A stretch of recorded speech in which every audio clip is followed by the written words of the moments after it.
বিসমিল্লাহির রহমানির রহিম। আলহামদুলিল্লাহ, আমাদের আজকে সিডিসি তৈব হেরিটেজে পিআইটি টেস্ট শুরু হতে যাচ্ছে।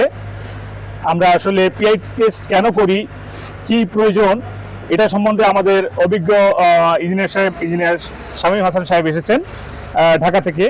উনি আপনাদের বিস্তারিত বলবেন। শামীম সাহেব। পিআইটি শব্দের অর্থ হলো মূলত পাইল ইকো টেস্ট। এটা মূলত পাইলের ইকো সাউন্ড রিসিভ করে এই রিসিভারটা আমাদের ল্যাপটপে একটা সাউন্ডিং রিসিভ করে একটা কার্ভ দাঁড় করায়, যেটার মাধ্যমে আমরা বুঝতে পারি পাইলের কোনো মেকিং কিংবা কেবিং আছে কিনা। আমরা মূলত পাইল ভিতরে কোনো মেকিং কেবিং আছে কিনা এই জন্যই আমরা পাইল টেস্ট করি। এটাকে পিআইটি বলে অথবা পাইল ইন্টিগ্রিটি টেস্ট বলে।